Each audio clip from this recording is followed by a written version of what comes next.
Hi there, there's another look at differentiation. This is exercise 13E. We're going to look at a number of things regarding how to understand what is meant when they say f dash of x or f double dash of x. Okay, so a little starter first of all. It says use detailed reasoning, basically means show you're working out, to find the gradient at the point where x is 1. Okay, so look, the gradient, we now know gradient function is divided by the x. So underneath in white I've got this rule which basically says I times the power by the number at the front. So this becomes 9x and I drop a power squared. This becomes 4x, and technically to the power 1, but I'm not going to write it. This is like minus 1x, so it becomes minus 1 when I lose the power, and plus 4 it just completely disappears. And it says find the gradient when x is 1. So all I do is write when x is 1 divided by the x equals. Obviously it's 9 times 1 squared. 1 squared is 1, so that's 9. 4 times 1 is 4 minus 1. So I reckon that's 13. Take away 1 is 12. Yes, it was 12. So notation, I should really have pointed out that when I write dy by dx, what that means is we call this the rate of change. It's basically how fast y changes, rate of change of y. But you have to say with respect to, you can say this in a number of different ways, but with respect to some x, basically at the same time how y changes as x changes. So when it says here write these as rates of change, as derivatives, it says the rate of change of w. So as soon as I see that, I see rate of change, I write dw as k changes. So that tells me what my second line is, dk. It's always d something by d something, so it's dw by dk. Part B says how fast q changes. Well, I immediately know it's dq by something with respect to r. Alright, by dr. And that's all it wants. There you go. So I've got a question here. What's it say? It says given that a equals root s. Well, I don't like that already. I'm going to write a equals s to the half. Nice powers, we did that last time. Find the rate of change of a, rate of change, remember what rate of change is, that's dA by, with respect to s, by ds. So we need to differentiate, and it's when s is 9, but we worry about that in a bit. We need to differentiate this. So the rule says bring the power to the front, half s, and then lose the power. So it becomes to the minus a half. Now what I do is I say, well, I can actually improve this. S to the minus a half is 1 over. In fact, it's 1 over the square root because this is to the half. So I can write s there, and it's already got a 2 on the bottom, so it's 1 over 2 root s. So therefore, when s is 9, my dA by ds, what is it? It's 1 over 2 times root 9. Root 9 is 3, so this is 1 over 6. 1 over 6. So, some questions. You might want to pause and then come back to them. I'm going to start them straight away, but you pause away. On all of these it says find the gradients at these points. So first thing, differentiate them all. 12x squared.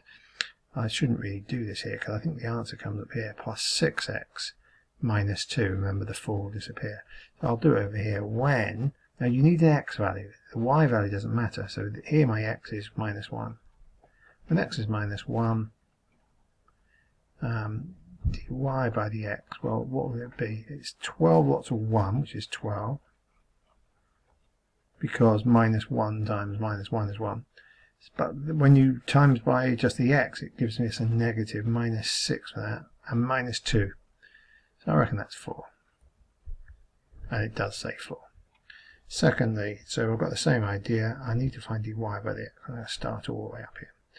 Dy by the x, 2 halves is, well, it's a whole, it's 1, so it's just x minus 2x. Well, that was easy enough, x minus 2. And it says do this at this point. Now again, the y's don't matter. What matters is the x value. So therefore, when x equals 2 dy by the x, well, actually it's dead easy, isn't it? It's 2 minus 2, which is 0. And there it is. The last one I wrote was written differently, and it's got a hint over here. It says divide them first, and I was going to do that. It says x cubed divided by x, And don't forget you've also got a 2x, or minus 2x divided by x. So I'm going to write y equals x cubed over x is x squared, minus 2x divided by x is minus 2. And that's a much better formula to use for y.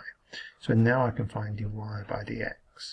And you bring the power to the front and drop a power. So I reckon that's just 2x. And the 2 just disappears. It's brilliant, that. So it makes it easy.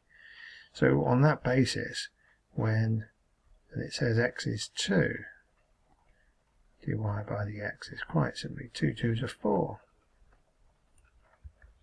It does say 4 under there somewhere.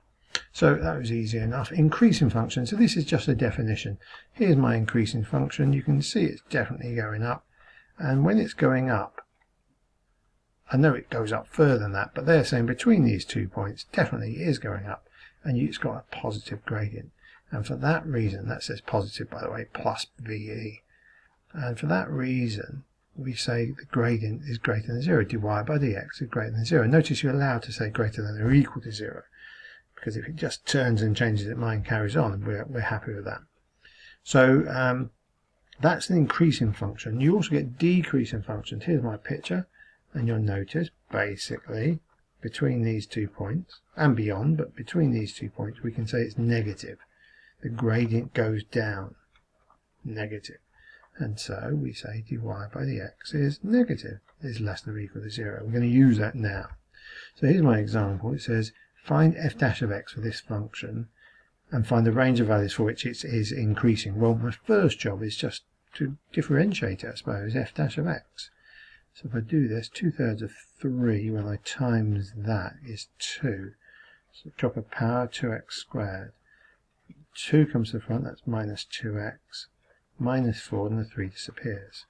So if that's true, what I need, I suppose, is to realise, I'm tempted to do this over here, when's it increasing? Now do you remember for increasing I said that dy by dx is greater than or equal to 0, or in this case f dash of x is greater than 0. So since my f dash of x was this, my 2x squared minus 2x minus 4 must be greater than or equal to 0. I could chuck this into my calculator and get the calculator to solve it, or I could divide everything by 2 and it will give me x squared minus x minus 2 is greater than 0. And the reason I like that is because I can factorise it. What is it? It's x plus 1 x minus 2. And what that means is effectively I've got, here's my axes, and at minus 1 because of that one, and at 2 because of that one, not the original curve but my gradient function curve looks like this. And of course I want to know when my gradient function is bigger than 0, and this remember is a 0 line, so it's bigger than 0 above the line. So whenever it's to the left of there, so I reckon x is less than minus 1, well technically equals as well, or whenever x is greater than or equal to 2, I think this is an increasing function. Now this is the posh version, posh pictures, but I think it's broadly alright, I've drawn those incorrectly, and that's the right answer. This, by the way, is the function. It's going up, it's going up, it's going up, it's going up. Now it stops going up and it starts going down. Now that occurs on the graph at minus 1. So all values to the left of that, it's an increasing function. And it goes down, but then it turns again, and at 2 it starts going up.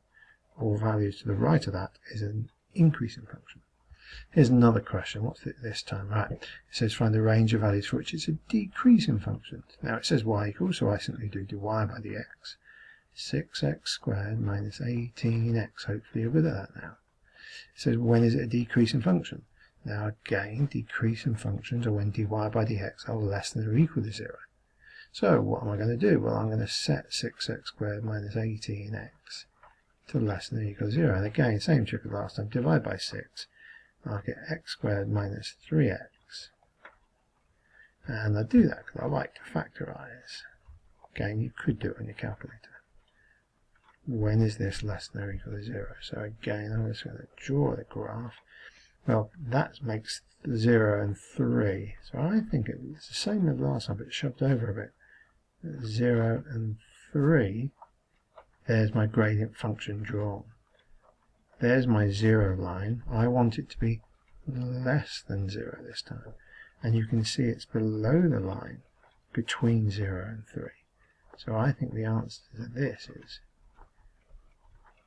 between 0 and 3. Here's the posh answer, so posh graph. This is the one I want this time. And therefore, and I think really I should have, my answer's done that. It doesn't really matter. I don't think you'll ever lose marks for not putting that there. This is the graph. So if you draw the original function, this function, and you can see it goes up initially, so that's no good to me. That's going up. This is the bit I want. I want it to go down. And it goes down, you can see, between 0 and 3, which is what we said. Higher derivatives. Sometimes you need to differentiate twice. This can be written as d2y by dx squared or just f double dash.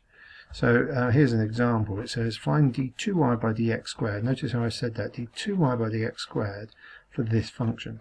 First job, find dy by dx. Bring the power down to the front. 15x squared plus a half x. When I bring the half down and knock off 1, it's to the minus a half. Notice now I find d2y by dx squared. It's not d squared by dx, or d squared y by dx squared, it's d2y. I don't know why, just is. 2 15s are 30. Lose a power, it's just x. Minus, I think, a quarter x to the power of, and if I knock 1 off minus a half, I get minus 3 over 2. So that's what I think the answer is. Yes, it is. So an example to finish with, I think. So I've got f of x is this. Find f double dash. Well, might as well find fx. Sorry, f dash of x. That's the differential. So that's 15x squared minus 4. That was easy enough. So therefore f double dash of x. Differentiate again. 30x. Oh, 4 disappears. So that's just gone. So notice the 2 went to a 1 and the 4 disappeared. Find the rate of change of this. Now, rate of change is a posh way of saying f dash of x. Notice I don't want f double dash, I just want f dash. So using this one, I'm going to substitute in, what's it say, x is minus 1. That'll be 15 times by minus 1 squared. Well, minus 1 squared is 1, so that's 15. Minus 4, I think the answer is 11. Show that when x is 0.1, that's a strange number to use, the graph is decreasing. Well, the only way to do that, I suppose, is to substitute it in. F dash of 0.1, that's a way of writing it. So if I put 0.1 in, I get 15 times by 0.1 squared minus 4. So that might as well be one we do on the calculator. 15 times 0.1 squared minus 4 equals, and I get minus 3.85. So that is negative, which is less than 0, therefore it is decreasing. That's really all they want there, I think.